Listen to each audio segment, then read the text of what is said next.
I just wanted to take a sip of water on the plane, but suddenly, my fingernails started to turn black. As a doctor, I immediately realized this is a sign of severe hypoxia. Before I could think of a solution, the water bottle in my hand began to twist and deform. The cups on the table began to shake violently. The flight attendants noticed that something was wrong. She quickly sat down, fastened her seatbelt, and urged others to do the same. But it was already too late. The next second, the plane encountered turbulence. The water in the cups began to float in the air, and passengers who hadn't fastened their seatbelts were sucked into the air by the powerful air currents.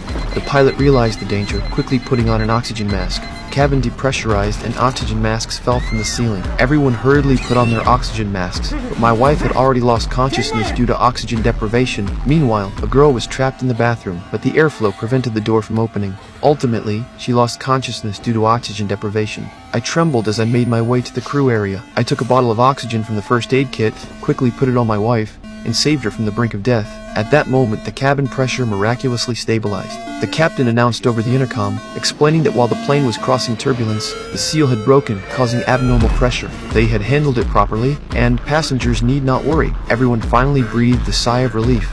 The flight attendants noticed the girl who had fainted in the restroom, quickly provided her with emergency oxygen, and she miraculously woke up. Just when we thought everything was over, a middle-aged man suddenly began to have difficulty breathing. The flight attendants called for a doctor. I rushed over, but the middle-aged man's condition continued to deteriorate. He began scratching his throat with his fingers. No one knew what he was doing. Suddenly, blood spurted from his mouth. He began convulsing, like a zombie. Soon, he stopped struggling, until he was placed on the ground. The middle-aged man had stopped breathing.